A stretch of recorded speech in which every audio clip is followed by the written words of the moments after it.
우리 하나님 말씀 보겠습니다. 사도행전 21장 1절에서 14절입니다. 오늘 이 말씀 통해서 같이 은혜 받을 말씀의 제목은 지난 한 주간 동안 묵상하면서 하나님 주신 마음은 뭐냐 하면 손해봐도 어떻게 하라고요? 순종하라. 아멘이신가요? 올해 이번 주는 저 여러분이 혹시 그런 일은 별로 없을지 몰라도 손해봐도 순종하는 은혜가 있기를 바랍니다.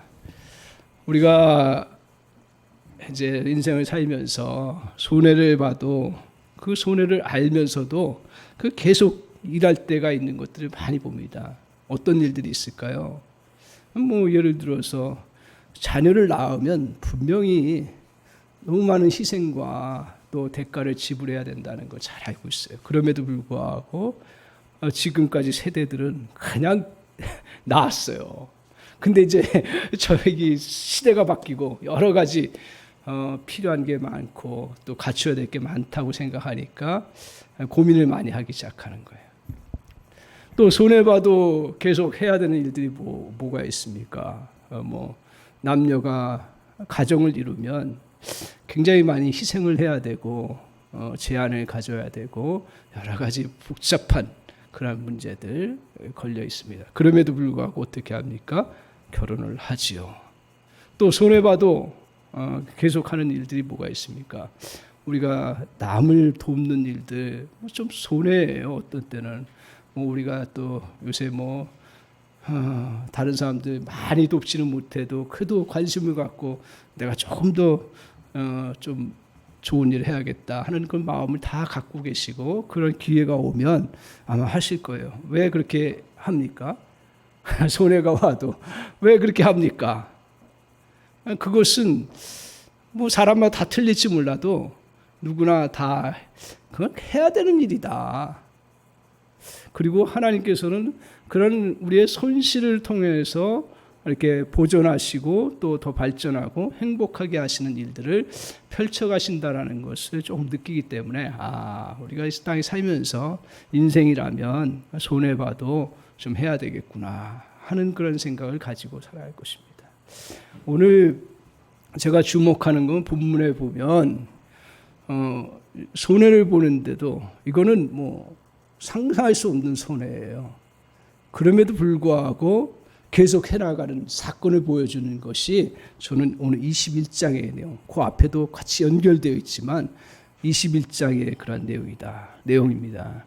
다름 아니라 바울이 지금 어떤 결정을 이루고서 가야 되는가 하는 부분인데 바울뿐만 아니라 당시 같이 바울과 함께 선교했고 또 교회 같이 구성원들, 성도들이라면 아마 다 같이 생각했을 그런 부분인데 이제 바울이 1, 2차 전도해야 하고 3차를 이제 하면서 중요한 기점에 섭니다. 어떤 기점에 서냐면 이제 소아시아 지역 끝이라고 했어요. 에베소 지역을 중심으로 해서 보면 거기서 이제 그 유럽으로 가야 되는지 더 이제 선교를 하기 위해서 유럽으로 가야 되는지 아니면 지금 예루살렘 교회가 필요로 해서 그곳을 가야 되는지 하는 중요한 선택의 기로에 있었습니다.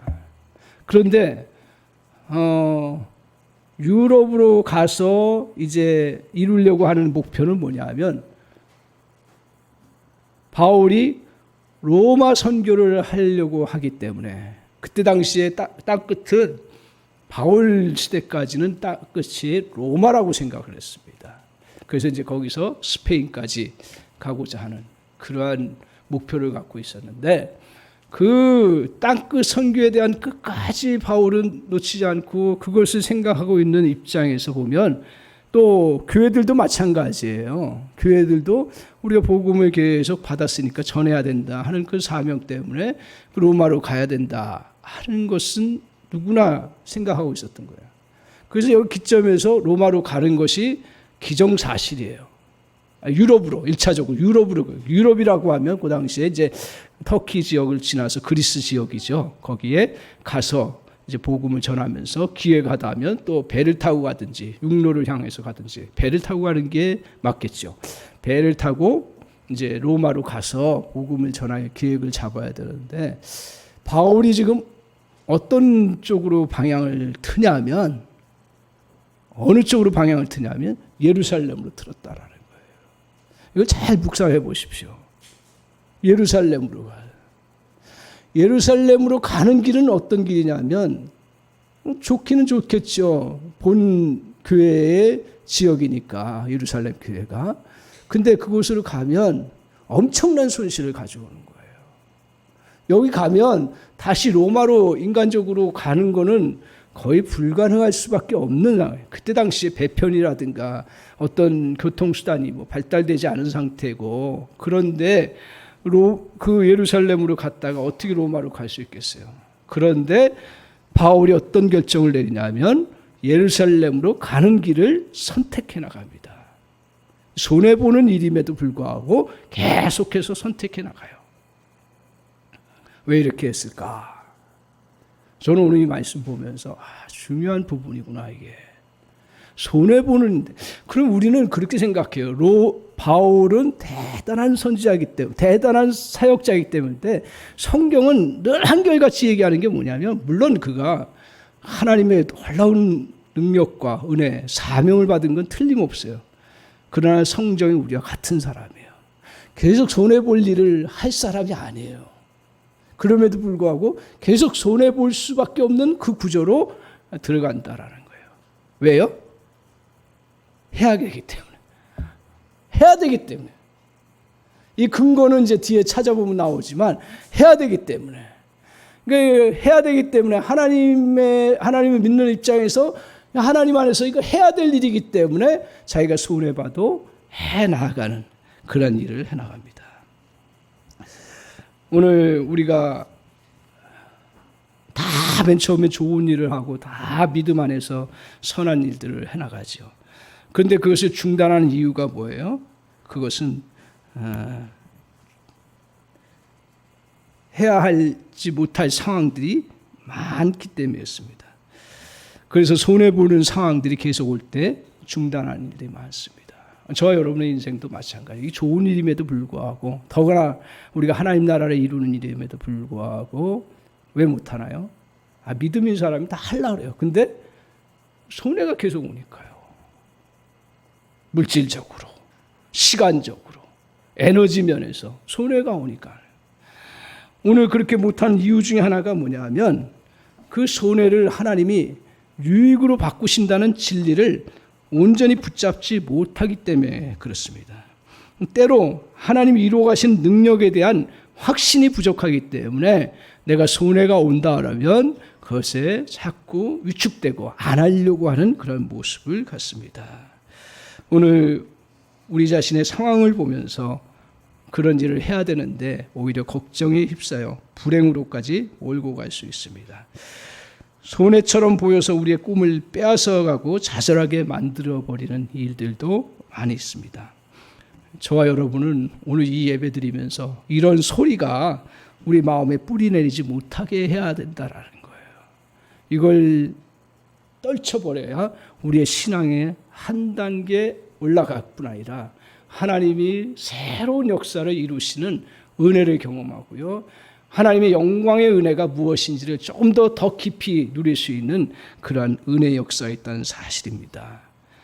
우리는 단지 주님이 이루어 가시는 사실을 어떻게 해요? 믿고 손해가 와도 순종하면 됩니다.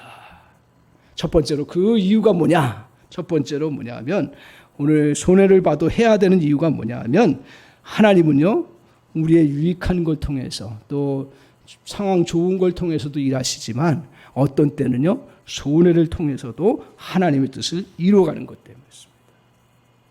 그러니까 손해를 통해 우리의 헌신 때문에 꼭 그런 건 아니고요. 하나님은 어떻게 보면 손해 같은 일을 통해서 일을 이루어 가시는 그러한 부분입니다. 그것이 오늘 로마 선교 사역에서 우리 주님이 하시는 일 중에 하나였습니다. 로마 선교는 누가 시작하셨어요? 바울이요? 믿음의 사람들이요? 천만의 만만의 말씀이에요. 이게 선교의 시작은 하나님께서 시작하신 거예요. 하나님께서 바울과 그 일행들을 감동시키시고 하나님의 계획 속에 또 모든 성도들의 마음을 또 불러일으키셔서 로마로 향해서 땅끝까지 복음 증거하도록, 더군다나 예수 그리스도께서 이 땅을 떠나실 때 제자들에게 땅끝까지로 복음 증거하라는 그런 명령을 주신 것이 그 바로 하나님의 뜻이에요. 하나님에게서 시작된 것이에요. 오늘 그래서 하나님이 바울을 사용하셔서 로마로 가서 구원의 역사를 이루게 하신 이가 바로 하나님이십니다. 그런데 현실은 어떠합니까? 그것은 엄청난 손해를 가져오는 일이었습니다.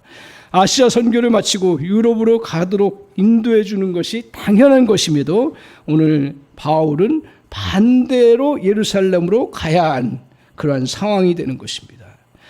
방향도 정반대이지만 상황도 정반대의 모습입니다. 복음을 전하던 바울의 동역자들과 유럽으로 가면 복음을 전하는데 매우 효과적인 거예요. 당연한 거고요. 시간적으로 또 지리적으로 그리고 또한 경제적으로 모든 또 사람 돕는 일들도 유럽으로 가야 그때 사람들이 더 관심을 갖고 선교에 그 기도하면서 도와주는 그 힘이 큰 힘인데 그렇게 가야 됨에도 불구하고 바울은 오늘 이런 상황 속에서 오히려 예루살렘으로 예루살렘 향으로 향하는 길은 조금 더 깊이 살펴보면 어떤 일이 벌어지냐면 환난과 결박이 있다고 얘기를 합니다. 좀 더 나아가면 자기에게 목숨까지 잃어요. 그거를 그냥 바울이 몰랐으면 괜찮아요. 또 제자들이 몰랐으면 괜찮아요. 그런데 이 상황을 알게 된 거예요. 어떻게 알게 됐냐면 성령께서 알게 하셨어요. 한번 보십시오. 4절을 한번 보세요. 4절 같이 한번 보겠습니다. 4절 같이 한번 읽겠습니다. 시작. 제자들을 찾아 거기서 이래를 머물더니 그 제자들이 성령의 감동으로 바울 따라 예루살렘에 들어가지 말라 하더라. 제가 어디 예를 들어서 필리핀 선교하는데 집사님들이 거기 가지 말라고. 왜? 거기 환난과 결박이 기다린다. 그러면 저는 사명 때문에 가고 싶어도 집사님들 그러지. 그래요? 그러면 안 갈까요? 그렇게 해서 안 갈 수 있어요. 근데 특별히 뭐라고 그러냐면 성령의 감동으로 바울 따라 예루살렘에 가지 말라 그랬어요. 그 성령의 감동이 뭘 얘기하냐면 뒤에 구체적으로 나오는데 거기 성령께서 제자들에게 뭘 가르쳐요? 바울과 그 일행들이 예루살렘으로 가면 환난과 결박이 있고 그리고 잔치 잘못하면 목숨의 위협까지도 가져올 수 있는 사형 선고까지 받을 수 있는 그런 상황이라는 것을 성령의 감동으로 제자들이 알게 된 거예요. 그러니까 제자들은 당연히 성령의 소리니까 가지 말라고 해요. 그 다음에 한번 보십시오. 7절에도 한번 10절 한번 보세요. 10절에서 11절 자, 같이 한번 읽겠습니다. 10절 같이 읽겠습니다. 시작. 여러 날 머물러 있더니 아가보라는 한 선지자가 유대부터 내려와 11절 우리에게 와서 바울의 띠를 가져다가 자기 수족을 잡아매고 말하기를 성령이 말씀하시되 예루살렘에서 유대인들이 이같이 이 띠 임자를 결박하여 이방인의 손에 넘겨주라 하거늘. 오늘 이제 바울은 계속해서 어떻든 예루살렘으로 향해서 가고 있었어요. 그 단계마다 이제 사건들이 벌어진데 먼저 제자들이 성령의 감동으로 가지 말라 했어요. 그 다음에 누가 왔냐면 10절에 보면 아가보라 하는 한 선지자가 유대로부터 와가지고 찾아온 거예요. 그것도. 그래서 이제 바울에게 시연을 보여주는 거예요. 자기가 성령 안에서 본 것을 안 것을 이제 바울에게 시연한 거예요. 뭐냐면 바울의 띠 풀어라. 그래가지고 풀고서 자기 손을 막 묶는 거예요. 그러면서 왜 그렇게 하냐? 그랬더니 이 띠의 임자가 누구예요? 바울. 이 띠의 임자가 이렇게 결박당하고 환난당하고 그리고 죽음에까지 가게 된다는 걸 실제로 보여주는 거예요. 그러니까 그 예루살렘을 가는 것이 엄청난 그러한 손실과 어려움이 있다라는 것을 보여줍니다. 오늘 이것이 세 번씩, 거의 앞에서도 보면 세 번씩이나 성령의 그런 음성처럼 들려옵니다.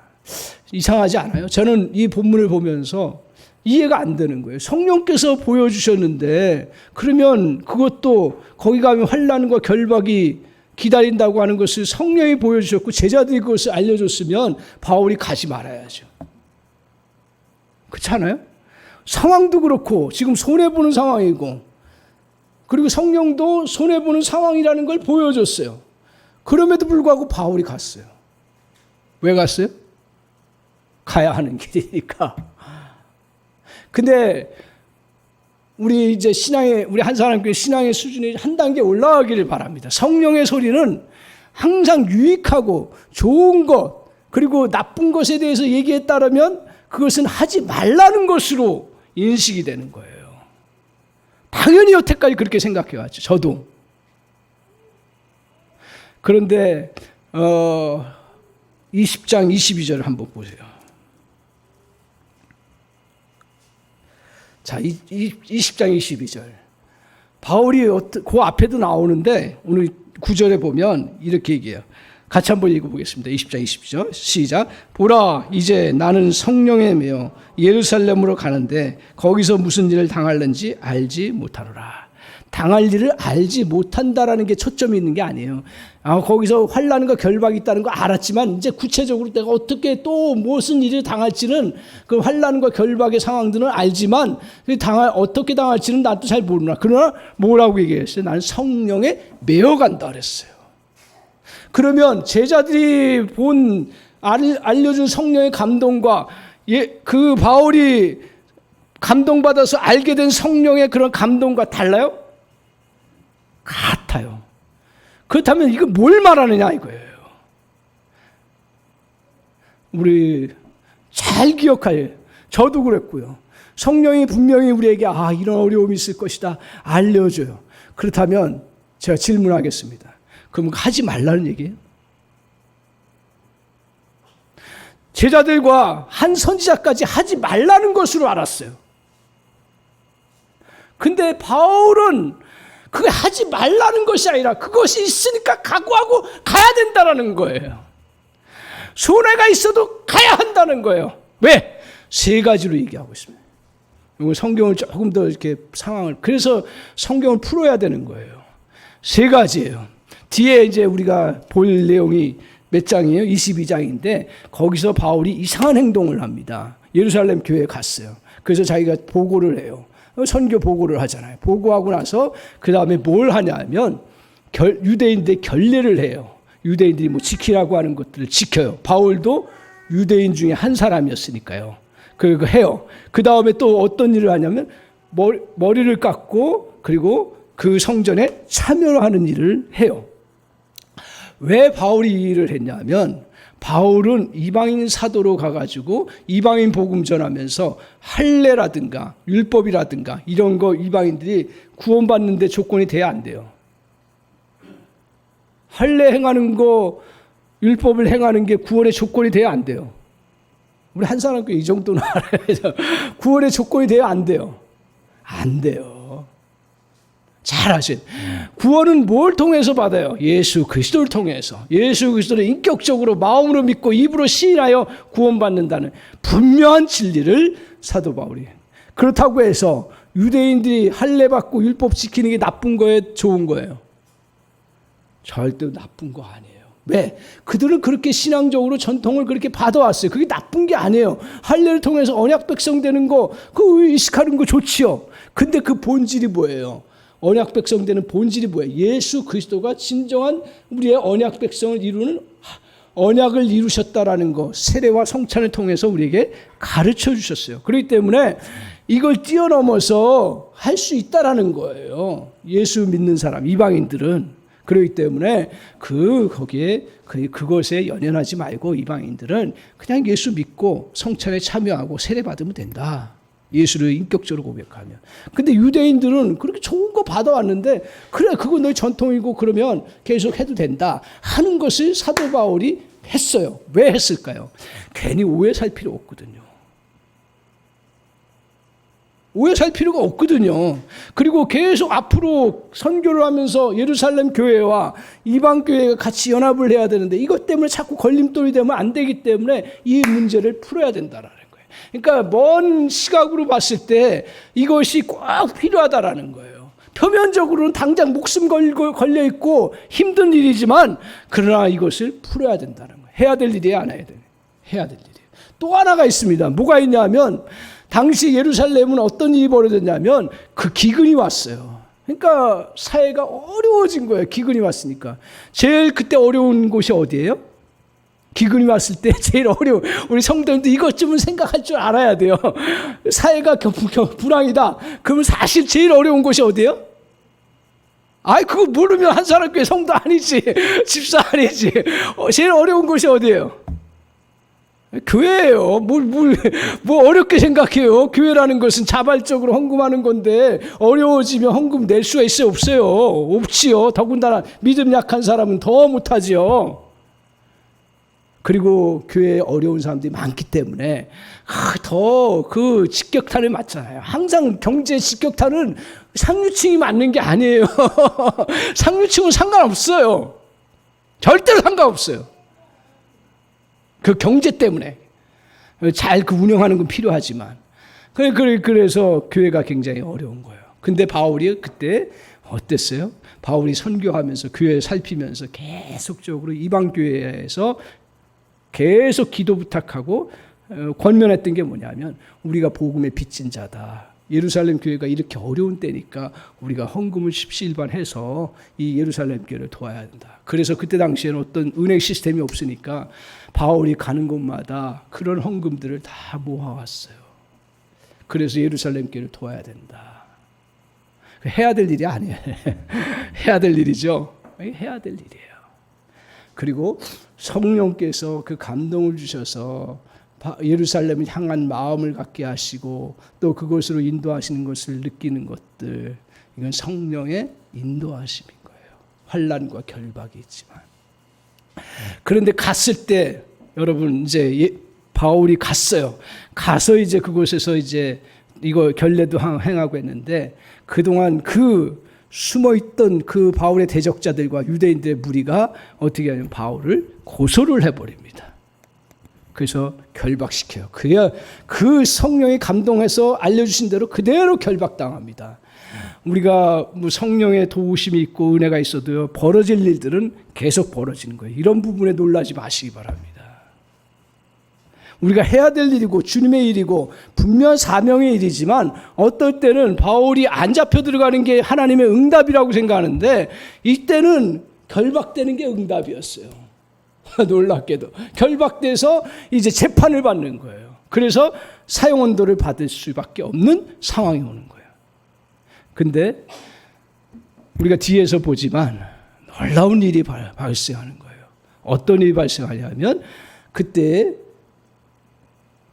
누가 나타나냐면 그 천부장인가요? 그 사람이 나타나가지고 막 이걸 재판을 하려고 하는데 어떤 일이 벌어지냐면 놀랍게도 예상치 못했던 일이 발생하는데 그 유대인들이 그렇게 고소하고 군중들이 죽이라고 막 난리치는 것을 어떻게 벗어날 수 있어요? 없어요. 그럼에도 불구하고 벗어나는 길이 열리는데 뭐냐면 바울이 그때 로마 시민권이라는 것이 드러나요. 로마 시민권. 이게 그 당시에 왜 이게 중요하냐면 로마 시민권을 가진 사람은 어느 나라에 있든지 다 죄수일지라도 다 어디 가서 재판받아요? 로마에서 재판을 받는 거예요. 그게 밝혀지니까 재판 모든 과정들이 올스톱 돼가지고 감옥에 잠시 갇혀지지만 결국 갇혀서 어떻게 하냐면 로마로 가게 되는 그러한 결과를 가져오는 거예요. 놀랍지 않으세요? 자, 생각해 보십시오. 오늘 바울이 로마로 가서 복음을 전하는 거예요. 그러면 유럽에 갔다 할지라도 로마로 가려고 하면 엄청난 그런 시간과 그리고 엄청난 비용과 그 당시에 배를 어떻게 빌려요? 물론 삭슬 주는 것도 보통 힘든 게 아닐 거예요. 그런데 놀랍게도 어떤 일이 벌어지냐면 그렇게 그 로마의 제수로 끌려가지만 결박되었지만 안전하게 배를 타고 가고요. 그리고 선장이 다 가이드하면서 그 로마로 가는 거예요. 기가 막히잖아요. 하이 코미디 아니에요? 그리고 제수이긴 하지만 먹을 거, 잠잘 거 다 제공해줘요. 같이. 그러니까 바울은 어떻게 가야 되는지, 유럽에서 로마로 가려면 머리 싸매고 연구를 해야 될 거예요. 그런 것들 다 내려놓고 그냥 죄수로 딱 묶여서 로마로 그냥 편안하게, 물론 중간에 풍랑이 일었는데 그때 하나님 도우시는 은혜를 또 경험하고 기적의 역사가 나타나요. 그런데 이렇게 로마로 가게 되는. 그래서 하나님께서 이런 상황을 통해서 어떤 은혜를 베푸신 거예요. 기억하십시오. 하나님은 우리에게 손해처럼 보이게 만드세요. 그러나 가장 하나님께서 효율적이고 가장 적절하게, 어떻게 보면 누명 쓰고 제수의 신분이고 어떻게 보면 갇히는 것 같고 끌려가는 것 같지만, 그러나 하나님이 이루시고자 하는, 바울이 또 소망하는 그 일들을 하나님이 이루어 가시는 놀라운 역사가 있다는 사실이에요. 그래서 주님이 뭘 통해서 역사하신다고요? 손해를 통해서도 역사에 나가신다라는 거예요. 이런 시각에서 보면 성경에 수없이 많은 사건들이 그런 것들을 보여줘요. 아주 대표적인 사건이 어떤 사건이냐면, 엄청난 손실을 이스라엘 백성들이 한번 겪은 적이 있습니다. 그것은 뭐냐면, 가나안 땅에 이제 여호수아와 이스라엘 백성들이 도착해가지고 거기를 이제 점령해 나가야 되는데, 어떻게 하든 적을 발견하고 자기 편들, 그 적들을 물리쳐야 되는 그 긴박한 상황에서 기브온이라는 족속이 나타납니다. 이 족속이 가까이 있었어요. 근데 기브온이라는 족속은 가나안 족속이었지만 소식을 들어보니까 이 여호수아와 이스라엘 백성들이 자기들 입장에서 볼 때는 엄청난 큰 힘이에요. 그리고 그 뒤에 하나님 역사하심이 엄청나게 크게 역사가 된다는 걸 알고서 이걸 싸웠다가는 도저히 안 된다. 그리고 우리가 가나안 족속이라고 하면 다 멸절시키기 때문에, 전쟁을 치러야 하기 때문에 하면 안 된다 해가지고 속여요. 어떻게 속이냐면 먼 곳에서 온 것처럼 해요. 어떤 소식을 알았냐면 이스라엘 백성들은 먼 나라하고는 싸우지 않는 거예요. 왜? 하나님 가나안 땅만 점령하라고 그랬으니까요. 그래서 안 싸워요. 그걸 알고 그 약점을 알고 속여가지고 조약을 맺습니다. 그러니까 이스라엘 백성들이 그 성경에 보면 억울해가지고 이거 파기하자 그랬는데, 여호수아가 딱 자기가 속아서 했지만, 비록 실수였지만 하나님 앞에서 약속한 거기 때문에, 그 약속이 그렇게 중요한 거예요. 약속한 거기 때문에 우리가 어쩔 수 없다. 기브온하고 같이 살아야 된다. 그러면서 그들을 이제 동화시켜 나가죠. 그래서 이제 끝난 줄 알았어요. 역사라는 게. 그런데 어떤 사건이 벌어지냐면, 그 가나안 북쪽에 있던 그 가나안 북쪽 그 족속들이 이스라엘과 동맹을 맺고 있는 그 기브온을 먼저 치자 이거예요. 왜? 약한 것을 쳐야 되니까요. 그래서 이제 그 연합된 그 북쪽의 그 가나안 족속들이 기브온을 치는 거예요. 난리가 난 거죠. 어떻게 감당합니까? 그래서 기브온 족속들이 어떻게 하냐면 이스라엘에게 도움을 요청하는 거예요. 여러분 이때 어떻게 할 거예요? 저 같으면 절대로 안 돼. 한 번 속지 두 번 그 일을 해요? 안 하지요. 근데 여호수아와 이스라엘 백성들이, 특별히 여호수아가 해야 된다라는 거예요. 왜? 하나님 앞에서 해야 되는 일로 그것이 규정되었기 때문에. 단순합니다. 여러분, 이 성경에서 가르쳐주는 진리예요. 하나님이 하라고 하면 하는 거죠. 뭐 거기 토를 붙이는 게 아니, 사실은요. 오늘 민주화 사회가 돼가지고 토들을 많이 붙이는데, 사실은 하나님이 하라고 하면 하는 거죠. 그 잘못된 조약이었지만 그 조약대로 어떻게 돼요? 조약이라는 것은 개입하게 되어 있거든요. 군사동맹이라는, 그래서 중요한 거잖아요. 개입하게 돼 있는 거예요. 자동적으로. 그래서 개입을 합니다. 그 이스라엘 백성과 여호수아 입장에서는 군사 동원하고 그 싸우고 물자 나가는 것뿐만 아니라 백성들의 그 생명도, 자기 나라 백성들이 자기 일로 인해서 손해보는 것이 아니라 그 남의 일로 인해서 손해보는 것인데도 불구하고 그 일을 하면서 열심히 전력을 다해서 해나갑니다. 그런데 놀라운 게 뭐냐 하면, 오늘 바울이 그렇게 손해보는 일처럼 가서 결박당했지만 결국은 로마로 가는 그 은혜를 입은 것처럼 성경 역사에 그런 일이 없었습니다. 어떤 일이 벌어지냐 하면, 여호수아와 이스라엘 백성들이 전쟁할 때 한 번도 그런 일, 우리는 이걸 미신으로 생각하죠. 근데 성경에서 분명하게 태양이 멈췄다 그랬어요. 왜? 이스라엘 백성들이 전세가 유리하고 계속 그 물리쳐 나가기 때문에 멈추게 하셔가지고 대낮처럼 보여주시는 거예요. 그리고 그 어떤 전쟁보다도 완벽하게 승리를 이루어 나갑니다. 근데 더 놀라운 게 뭔지 아세요? 더 놀라운 게 뭐냐면 이스라엘 백성들은 북부의 지역을 점령해야 되는 사명이 있었습니다. 근데 그 사명을 어떻게 이루려면 한 부족씩 깨부셔야 돼요. 그런데 이것을 다 몰려왔기 때문에 그때 기브온을 도와서 싸워서 다 패배시켰기 때문에 북부 전쟁에 대해서 성경에 보세요. 여호수아 보시면 북부 전쟁에 대해서 자세히 안 나와요. 자세히 안 나와요. 북부 전쟁은 이렇게 한 방에 그냥 다 날려버리는 거예요. 쉽게 얘기하면. 한 방에 다 날려버려요. 오늘 하나님이 하시는 일들은 놀랍습니다.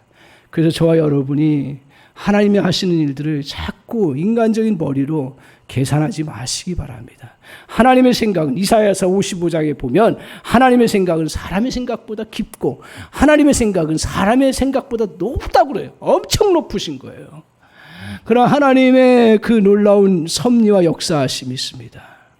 일들은요 언제 이루어지는 줄 아십니까? 여러분이 노력을 다 해가지고 완벽하게 준비돼서 역사가 일어나는 게 아니라 어떤 하나님의 그걸 어떤 계기를 주시는 거예요. 계기를 주셔서 역사가 일어나는 거예요. 그걸 우리가 유행으로 바라자는 게 아니라 우리 주님은 그렇게 해서라도 하나님이 손해보는 믿음의 백성들을 향해서 놀라운 역사를 이루어 주신다는 거예요. 무슨 말입니까?